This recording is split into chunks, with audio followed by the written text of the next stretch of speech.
cidade um pato muito rico. Ele diz que tal jogador não entende nada de jogos e que vai trazer para a mesa de jogos joias e muito dinheiro. Uma observação, nós iniciamos outro bloco, então eu vou fazer uma releitura para que haja nesse novo bloco um entendimento da sequência. Aninha avisa a genitora que o senhor que está com a hipoteca da propriedade dele só não executou porque ele ainda tem esperanças de que ela, Aninha, lhe conceda favores sexuais. Norma não socorre a filha no devaneio ou na possibilidade deste evento. Ela limita-se a dizer à filha que ela não quer viver como gentinha ou na mendicância. Ou seja, se a filha precisar prestar esses favores, que seja. Assim, esta conversa fútil se alonga até que Zerzúlio, pai de Aninha, adentre a residência, como sempre trazendo notícias de cobranças, esperanças de reaver tudo em nova mesa de jogos. Zerzúlio nunca traz boas notícias, entretanto, ele se apega à possibilidade de virar o jogo. Ele informa que está chegando à cidade um pato muito rico, um bobão. Ele diz que tal jogador não entende nada de jogos e que vai trazer para a mesa de jogos joias e muito dinheiro. Norma debocha das esperanças do marido e diz que Zerzúlio, seu marido, é um cafifento, um azarado. E nada mais. A conversa entre os três permanece no patamar do próprio interesse e no ganho fácil de muito dinheiro. Finalmente, retornam ao assunto da herança de Giuseppe Restart, ao que fica sugerido a Aninha que dê em cima do primo, embora não se tenha certeza que ele tenha interesse por mulher. Todos riem deste último apontamento. Página 65. Deste colóquio familiar, fica definido que Aninha é a salvação da família e que a sua missão é de se casar com o primo lunático. Repetindo, neste colóquio familiar, Norma, Zerzúlio, Aninha, fica definido que Aninha é a salvação da família e que a sua missão é de se casar com o primo lunático, o primo doido. Embora a jovem não tenha alma escura, ela acata as orientações dos genitores. Por fim, Aninha diz: bem, se sou eu quem vai resolver este problema, amanhã eu retorno à casa do primo Giuseppe e deixem o resto comigo. Assim falando, Aninha adentra aos próprios aposentos e vai arrumar seus longos cabelos. Na casa do falecido Manuel Mansol, Dona Felina fica até altas horas da noite considerando oportunidades de negócios para sugerir ao filho Giuseppe em momentos oportunos, uma vez que a responsabilidade do comércio passou para ele, Giuseppe. Entretanto, esta ocupação causa desgaste. A Felina Mansol, ela conhece a astúcia dos homens de negócio que visitam a sua propriedade. Ela sabe da ausência de lealdade destes quando o assunto se refere ao lucro. É o que se diz no jargão: amigos, negócios à parte. Ela sabe que Giuseppe e Dinah não estão preparados para enfrentar estas raposas. Ainda na folha 65, Giuseppe ficou um tanto aborrecido em sequela dos contínuos prejuízos que imputou ao orçamento familiar. E isto alterou os seus dons espirituais e a sua visão mais ampla da vida.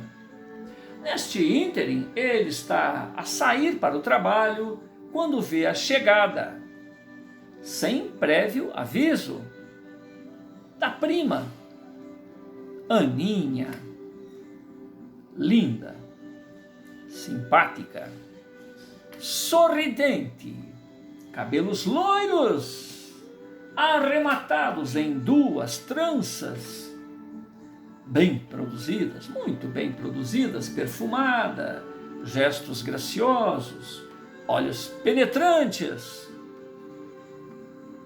sedutores. Aninha desce do veículo, a tração animal, toda airosa, com o seu longo vestido rendado, trabalhado manualmente, cujas rendas estão ali na barra, nas mangas, e há um arremate dessas rendas junto ao busto da jovem. Tal imagem deslumbra Giuseppe e lhe causa descontrole psicológico e motor. Ele fica estupefato, apreciando aquela visão divinal. O evento é notado imediatamente pela mãe de Giuseppe, que conhece bem o caráter da sobrinha e da irmã.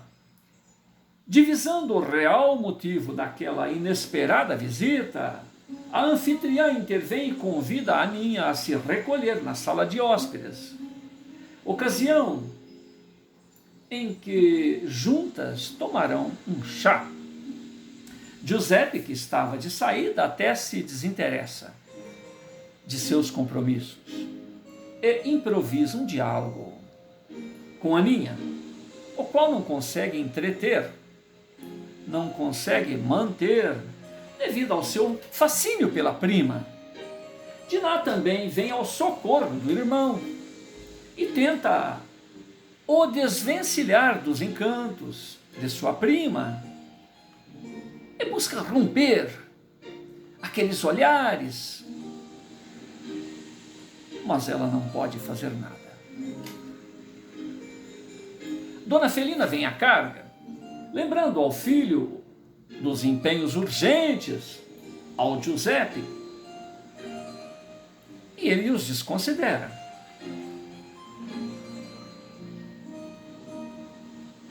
Ela reitera para que ele cumpra as obrigações, da manhã, e ele diz que já delegou tal responsabilidade à pessoa competente. Ele afirma que não haverá prejuízos em se atrasar.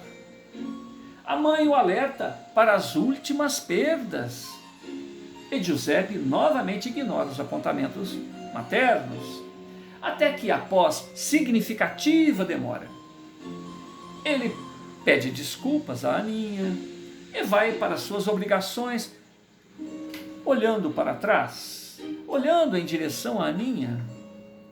Tal deslumbre é presenciado por Diná, Felina e Crustácea.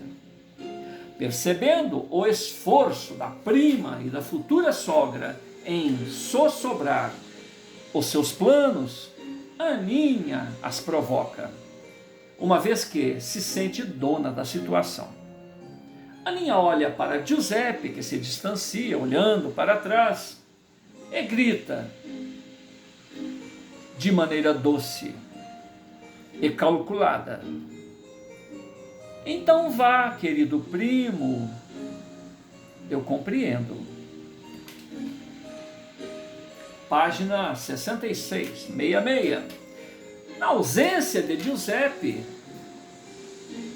aquela visita perdeu o interesse para Aninha, além do que ela já havia cumprido a sua missão. o seu projeto por ali.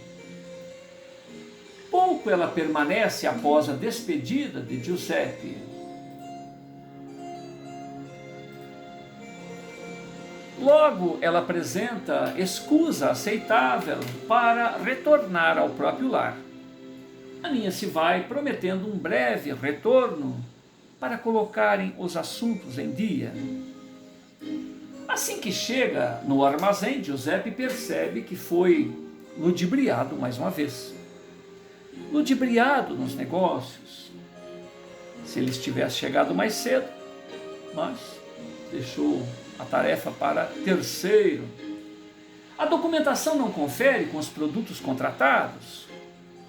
Giuseppe reclama, mas não consegue reaver os prejuízos. Ao final de contas, a mercadoria já havia sido conferida. Não há de que se reclamar. Ele entende que naquele mundo dos mercados viceja a desonestidade, característica que não faz parte do seu caráter.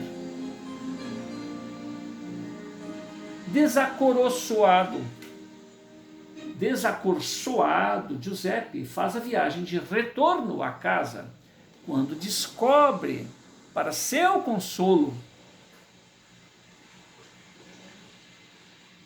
que lembrar a imagem de Aninha, a imagem imaculada da Aninha, sua prima, chegando à sua casa, lhe traz reconforto. Daí Giuseppe tem pressa em retornar e continuar aquele diálogo com a visitante.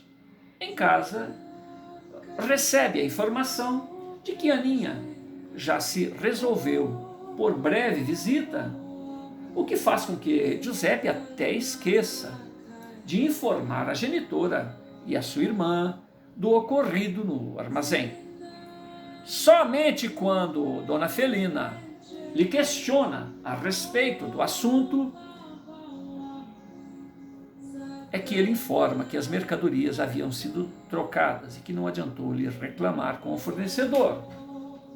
Com toda razão, Dona Felina o havia alertado e apressado naquela manhã no comparecimento junto ao armazém. Afinal, ele deveria conferir pessoalmente a entrada de mercadorias, mas não o fez porque se atrasou conversando demoradamente com Aninha.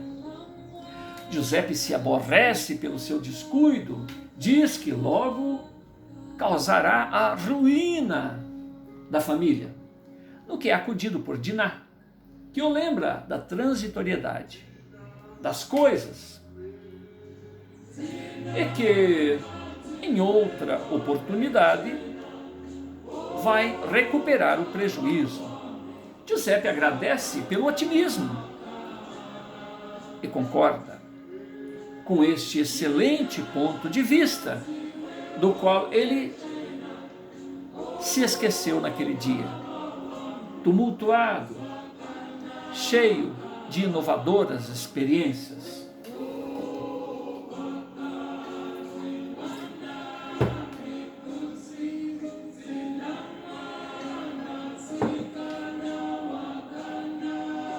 Ainda na folha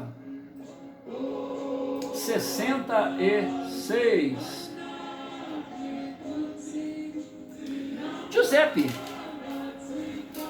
resolve por se abrir com Dinah, dizendo que deve ter perdido o juízo, que se empolga com os negócios da família.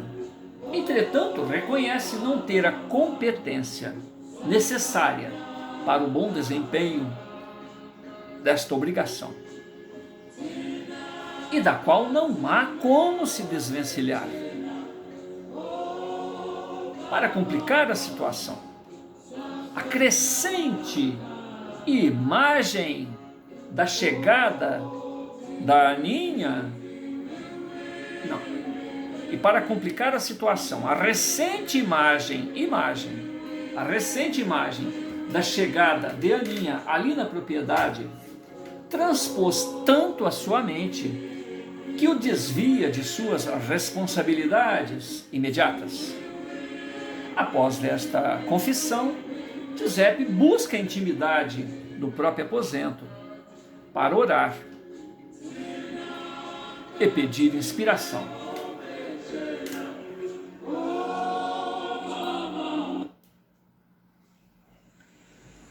Joelhos ao solo, Giuseppe diz: ó Senhor, perdoa-me por caridade, tenho me permitido deixar levar pela astúcia dos homens. Infelizmente me sinto inclinado a me utilizar dos mesmos expedientes. Necessito resgatar os bons propósitos de antes. Ó sábio dos sábios, dá-me tua luz, enquanto não encontro a própria. Não creio que necessite ser lobo para sobreviver na vida material. Certamente tenho que ter a astúcia da serpente, mas não optar. Não, vamos com ele. De novo, tudo. Joelhos ao solo, Giuseppe diz: ó Senhor, perdoe-me por caridade, tenho me permitido deixar levar pelas astúcias dos homens, e infelizmente me sinto inclinado a me utilizar dos mesmos expedientes. Necessito resgatar os bons propósitos de antes. Ó sábio dos sábios, dá-me tua luz, enquanto não encontro a minha. Não creio que necessite ser lobo para sobreviver na vida material. Certamente tenho que ter a astúcia da serpente, mas optar pela mansuetude e honradez em qualquer situação. Coloco-me em tuas mãos até alcançar a maturidade. Acolho-me na tua serenidade e na fé diante dos desafios que correm por conta de tua providência, que tudo faz ao meu bem, para o meu incremento espiritual. Faça-se de mim segundo a tua vontade, ó Senhor. Eis aqui o teu servo fiel. Página 67. Tendo desabafado com aquele que tudo sabe, tudo pode e o quer a bem de teus filhos, Giuseppe faz reverência ao Criador, sai de seu quarto, caminhando de costas, caminhando de frente para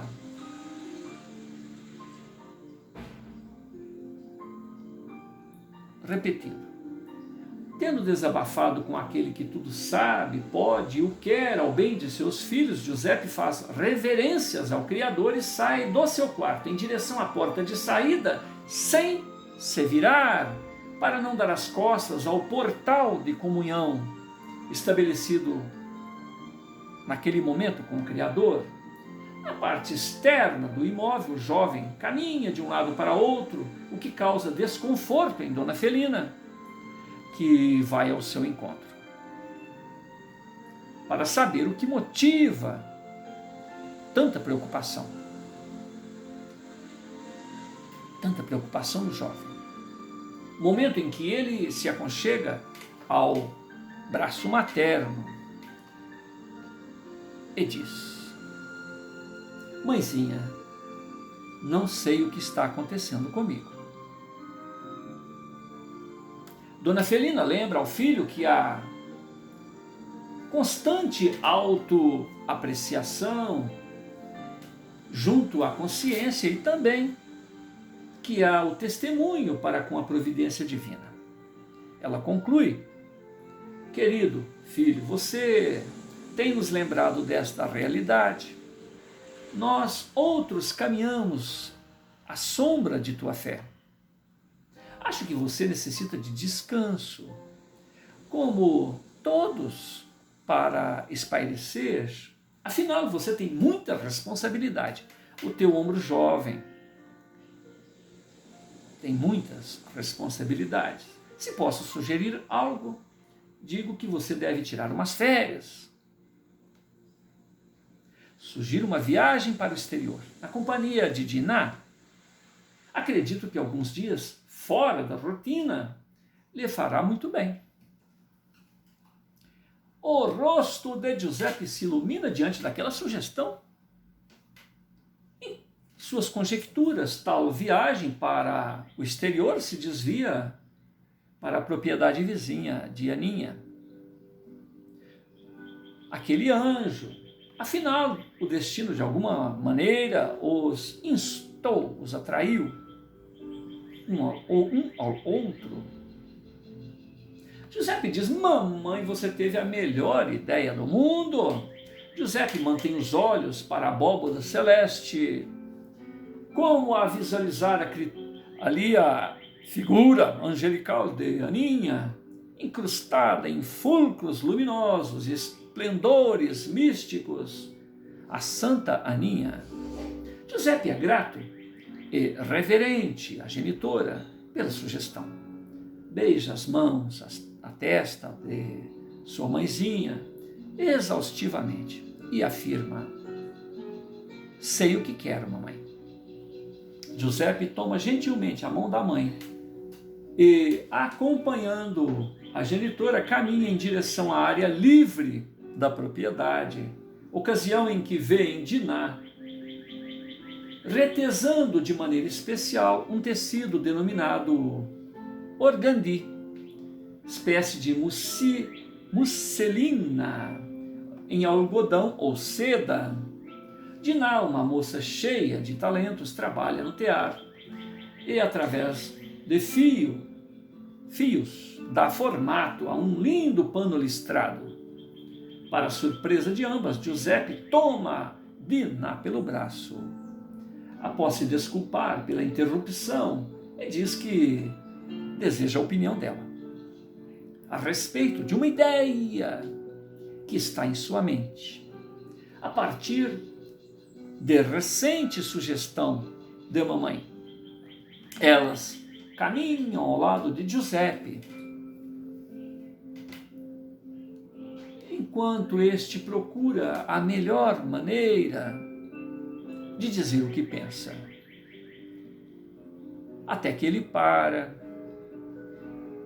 se enche de ânimo, toma fôlego e, muito emocionado, afirma: por favor, me ajudem, porque algo muito diferente aconteceu em minha vida. Acho que estou apaixonado. Página 68. Surpresa com a revelação, Dinah se mantém em silêncio para digerir a informação. Ela se sente na obrigação de se felicitar na felicidade do irmão e conclui: que ótimo, Giuseppe. Afinal, você não pode ficar para titio. Poderíamos reclamar a sua ausência neste momento em que eu e mamãe iremos sobrar em casa. Mas isto é egoísmo nosso, egoísmo de quem ama, e você merece o melhor. Afinal,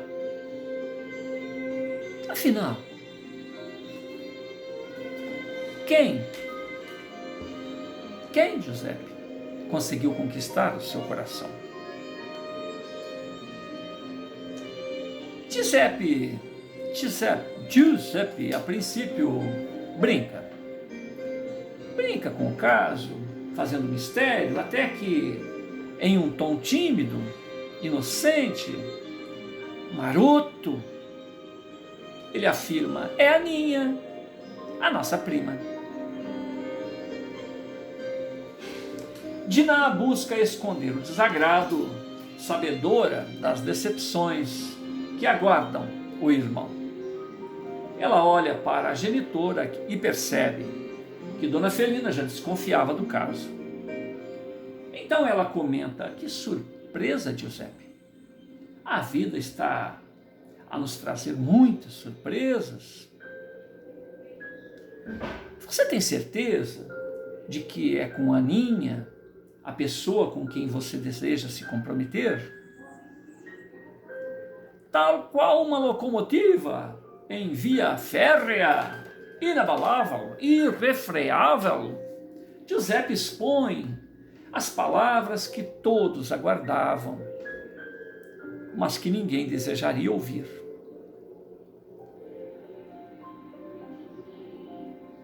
Se de fato, mamãe, se de fato a Aninha concordar, começaremos o nosso relacionamento imediatamente. Desejo assumir compromissos definitivos com ela o mais breve possível e concluir este relacionamento o mais breve possível. Atropelada pelos acontecimentos, Diná não tem alternativa senão comentar: por Deus, o que você está esperando para visitá-la, meu irmão? Diante da aparente aprovação familiar, Giuseppe se enche de alegria. Abraça a mamãe, abraça a irmãzinha por diversas vezes e afirma: mãezinha, querida, logo eu estarei me comprometendo amorosamente, se a Aninha concordar. Espantada como sempre, compreensível. Vamos lá.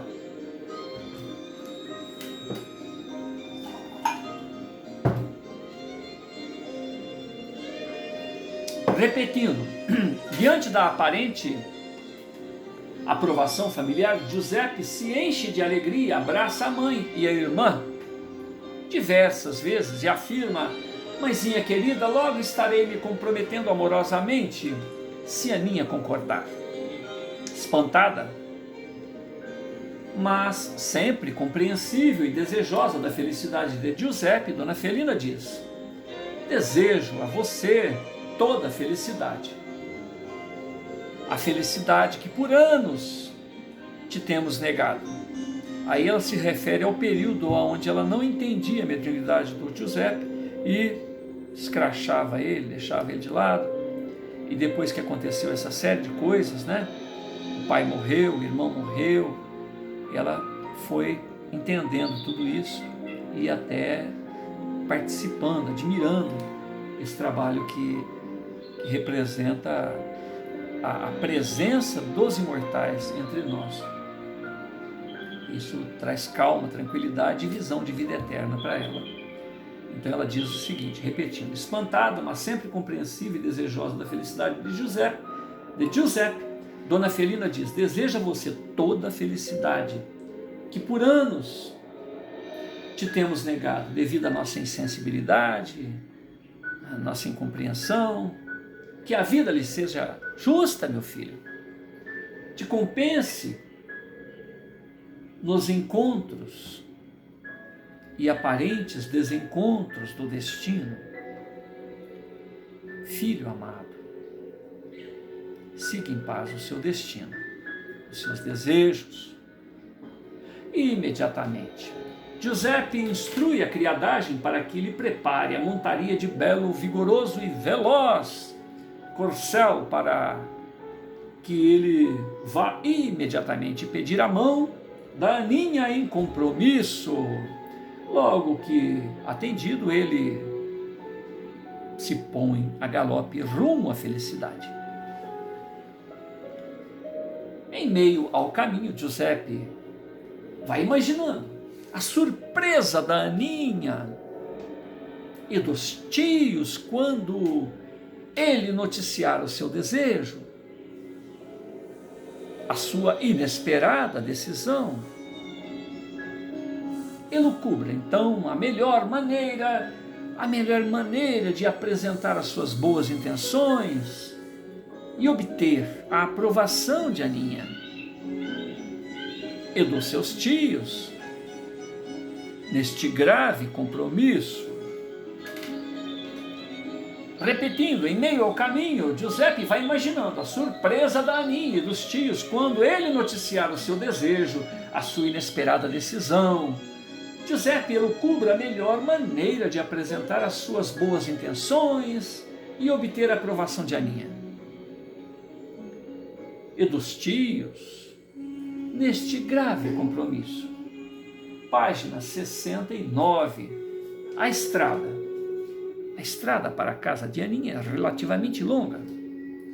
Giuseppe tem oportunidade de imaginar diferentes técnicas de abordagem, escolher as melhores e mais convincentes palavras, a entonação da voz, até constatar que já chegou às imediações da casa da amada, chegou ao destino e ele ainda não se decidiu quais serão as palavras que vai utilizar no pedido de namoro da prima. Então Giuseppe resolve descansar o seu animal, dar-lhe de beber, atenuar as suas próprias emoções. Ele retira o chapéu, molha a cabeça, suada e quente, de tanto pensar. Finalmente, Giuseppe já está ali no interior da propriedade de Aninha, Cerzúlio e Felina. Ele compreende a necessidade de avisar antes que está chegando. Então ele interpela um dos servidores da casa que anuncia a sua presença, anuncia a sua chegada. Aguarda que o funcionário tenha tempo de dar este aviso, então ele continua a sua jornada. Aninha então olha para fora e vê Giuseppe se aproximar, receoso, mas decidido. Então ela constata ser possuidora da astúcia